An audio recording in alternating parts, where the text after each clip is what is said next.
We've been reading the Message translation for the most part because sometimes in Romans the language gets to be really heavy of justification and righteousness, and people can be confused, and the Message makes it very understandable. So that's why we've been doing this, and in that translation, and I brought my work belt because it reminds me of something. You know, Dr. Martin Luther King Jr. has that famous "I have a dream" speech. On a completely different scale, I had a dream, okay? I had a dream, and my dream is officially dead. And this work belt reminds me that my dream is officially dead. The dream was of owning a cabin up north. And there was this small window of opportunity where it might have happened, but it didn't, and now it will not be. While I'm not much of a country music fan, I really love Garth Brooks' song, "Unanswered Prayers." Because when I think of my dream cabin, my thoughts turn to the song's lyrics. Some of God's greatest gifts are unanswered prayers. I mean, cabins are wonderful dreams when you sit there and think about it. They are meant for recreation, right? And it's you're sipping coffee on the porch in the morning. You're trolling the lake while you're fishing. You're enjoying the peace of it. There's jet skis and those pontoon boats that you're just trolling around having fun. There's campfires and there's s'mores and relaxing in the woods and card games around the dining room table. But the truth is, the cabin can be more work than recreation. They require a lot of maintenance. And I barely can stay on top of the maintenance on my house. How could I do the maintenance on a cabin too? It takes Peggy maybe 10 minutes to get to work. I can get to this church here in 15 minutes from where we live. Why would I want to add a 3 to 4 hour commute to our routine? Plus, and I don't know if you really know this, I don't really have an open weekend kind of job. I have a Sunday commitment, so getting away for the weekend is really hard. And I have to be honest with you, it's a sinful side of me when everybody goes, "Oh yeah, we just went away for the weekend." I'm like, yeah, it's not what we do. So getting up north would be hard work. Where's the recreation? What's the point of if the recreation is more work than fun? Have you ever had that? Have you ever had a dream that turned out not to be what you thought it would be? A dream of recreation that really became work. The death of a dream can bring someone to the point of saying, what's the point? What's the point of dreaming if it cannot happen? Or maybe, how could my dreams be so far out of touch with my life? If you've been reading Romans, Paul's letter to the Romans, well, we've been preaching it, this is what's taking place in chapter 6 and in chapter 7. Remember, Paul's not writing this letter to Advent United Methodist Church, even though there's a lot of practical applications that hit really close to home for us. Paul is writing to a Roman congregation divided between these Roman Gentile Christians that are new converts who really embrace the idea of being saved by grace through faith. So much they've embraced it that they're changing very little and living pretty freely. And the other side, the Jewish Christians, hear things like, the law cannot save you. You're saved by grace through faith, and it's a free gift. And even though those Jewish Christians love that message, there are people who have spent generations being told the path to holiness is following the law. You must do what the law says. And if not, there's a whole process to go through to be forgiven and be made new. Now, in the New Testament, just a little side note, I just want you to know, in the New Testament, most of the time in the New Testament when the law is referred to, most of the time they're talking about the first 5 books of the Old Testament. The Torah is really considered the law. But that's not the case here when Paul's writing this letter. In this letter, Paul is talking about the 613 laws the Jews must follow. Now, these Jewish Christians didn't just follow these laws, they taught them to their children. They memorized them. They worked them to perfection as well as they could. They are the path to achieve the dream. And now the plans have changed and the dream is dead. Paul's words reflect the cynicism these Jewish Christians felt. You can hear their cynicism. So since we're out of this old tyranny, does that mean we can live any old way we want? Since we're free in the freedom of God, we can do anything that comes to mind? Well, Paul firmly rejects this approach by saying hardly. But what he does is he actually changes how these Jewish believers, and the Romans 1 as well, should view the law and freedom. We don't need the law to be right with God. Each one of you here, you're right with God because of Jesus. And the law is not even going to get you closer to God. God is already close to you, and I wrote this down. I said, close to you is blood to your veins. And I go, wow, that's kind of a dark example. How about air to lungs? Let's say that, do air to lungs. What he wants you to know this is the law is there for our living so we can live in freedom. And here's the key line in everything that we heard this morning. You know well enough from your own experiences that there are some acts of so-called freedom that destroy freedom. From your own experience. You don't need to read the Bible to figure these things out. You know them because you've witnessed them. The Bible just confirms what you already know. And what I want to focus on are those experiences we know about that are acts of so-called freedom that destroy freedom. But before we do this, I have to talk about sin. And I really hate talking about sin. I mean, it's not that I don't believe in it or anything. Sin's just a preaching nightmare. In the New Testament, or in the Old Testament, sin is mentioned 1,500 times, 400 times in the New Testament. So you have to deal with sin. But it's so painful and confusing to the listening ears. Every set of ears, whether you're here in person or worshiping with us online, or if you listen to it later in the week, has a well-defined understanding of what sin is, or what you've been told sin is. And I would wager to bet, for most people, it's probably not the most accurate understanding. But you've been taught it, so it must be right. And anyone who challenges what you've been taught must be wrong. Some will say sin is about separation from God. But one of the things we're very clear about, and we'll learn it in Romans, is nothing can separate you from the love of God in Christ Jesus. Some say sin is about brokenness. And yes, but this is not some kind of permanent condition, and we don't really have the power to break our relationship with God. We can break it with each other, but not with God. God goes to the cross to prevent that type of breaking.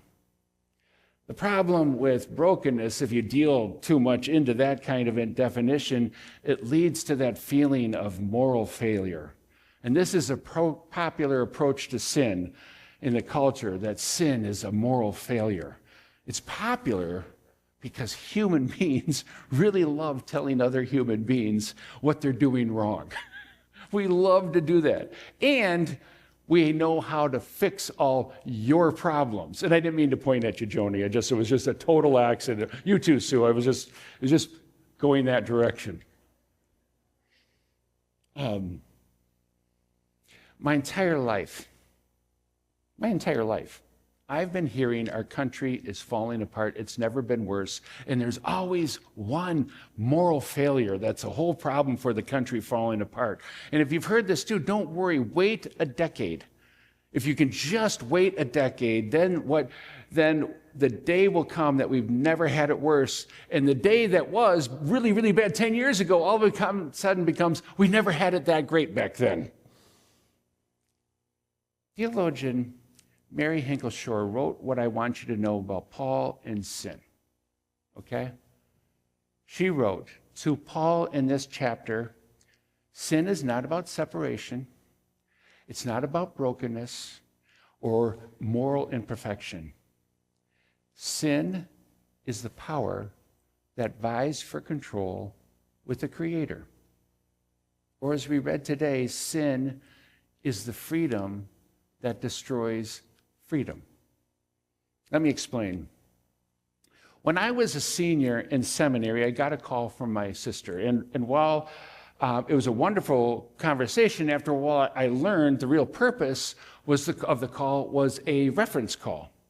She wanted to know what was or was not an official sin from someone on the inside trained in the art of sin identification. And I didn't know that's what I went to seminary for, was sin identification. And there's a part of me, maybe I should have just leaned into that one really well, but I don't look at myself that way. But she would just ask different things. Was this a sin? Was that a sin? And she would ask, is this a sin? And if I said yes, she would respond, I can't believe you called it a sin. If I said no, she would go, I can't believe you don't believe in sin. I'm like, how do I get out of this? Which I really wanted to say was, why are you asking the question if you don't want the answer? Instead, I responded to her question about sin this way. It's a broken relationship. Sin is a broken relationship. Do you feel good about it? Does it bring you joy and a sense of accomplishment? If that's not what it is, probably it's a sin. As she mulled her answer, I said this. Really important to know. Something every Christian forgets. At that time in the Lutheran Church, we did the same thing here in the Methodist Church. We began every service with a brief order of confession and forgiveness. That everybody collectively said, hey, I screwed up this week, and the pastor stood up there and said, hey, just want you to know, on behalf of Jesus, you are all forgiven of your sin. And then every sermon in whatever denomination, Protestant denomination you're in, is to focus on the forgiveness of sin. And if that is not enough, I said, then we go, when we get done with the sermon, we go have communion. And what is communion? It is the eating and drinking to the forgiveness of sin. And we have the eating and drinking so you tangibly feel the forgiveness of sin.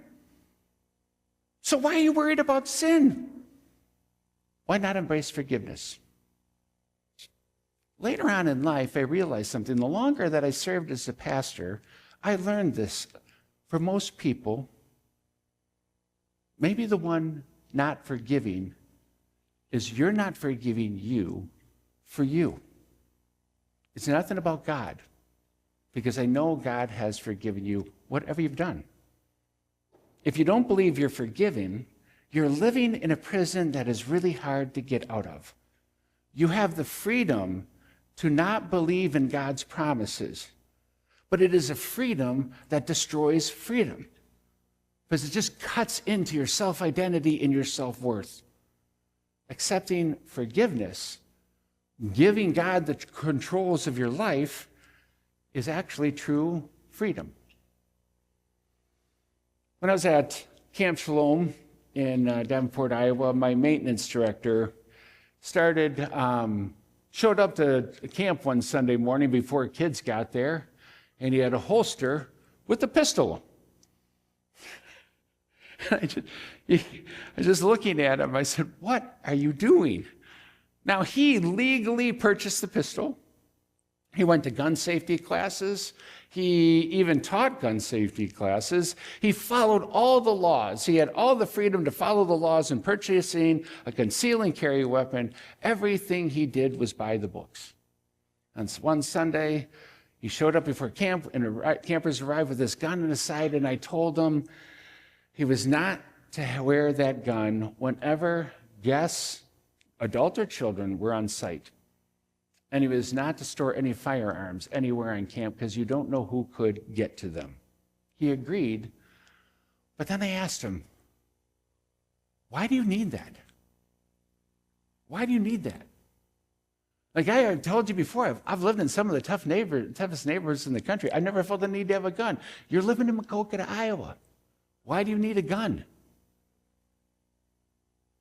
He told me that he needed to go check on his mother's property, and a couple of times he ran into sketchy trespassers, and that he really felt more secure having that kind of protection, which I part of me can understand. But I turned around to him and I said, okay, but are you prepared to kill someone? You're not going to use that gun to shoot at a target in your scenario. You're going to shoot people with it. And no matter how justified you are you prepared to deal with the aftermath of taking somebody's life? Spiritually, emotionally, physically. We know this. Police officers who've done the most justified shooting, who've been trained in every art of that, are emotional a mess after taking someone's life or shooting their gun at someone. We also know that, I bring it up all the time, the war in Afghanistan and Iraq, 3,000 people died in combat, 33,000 died from suicide. There comes with an emotional toll. Shooting people, no matter how justified, has destroyed people. Following the law, thou shalt not kill, is just a freer way to live. This is what Paul is trying to tell us. Doesn't matter whether you've had years of seminary training or just came to church for the first time. Within each one of us is this battle taking place, a battle to control our decision-making process.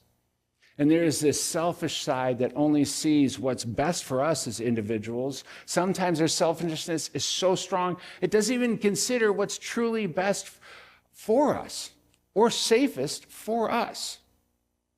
I think about this when I'm driving on the highway all the time. People drive fast and faster than what is good for them. But they don't care about their safety. They only care about their so-called freedom to go as fast as they want to go. Driving a car is the single most dangerous thing you will purposefully do in your life. Shouldn't you be more careful about it? Following God is like giving up some of the controls, and this will mean curbing some of those selfish desires, but ultimately, it's going to bring you freedom, true freedom to live fully and enjoy play. The danger in talking about sin is it feeds our selfish understanding, and it clouds our thinking and blinds us from forgiveness. So if I can say it more comfortably, I would sum up Paul's message this way. We don't belong to our failures. We don't belong to our misguided decisions or our unfulfilled dreams. We belong to God, and following God's wisdom has its benefits. Yes, it does involve some work, but the freedom of it is wide open. God's wisdom reminds us we are set free by forgiveness to live abundantly and freely in God. Amen.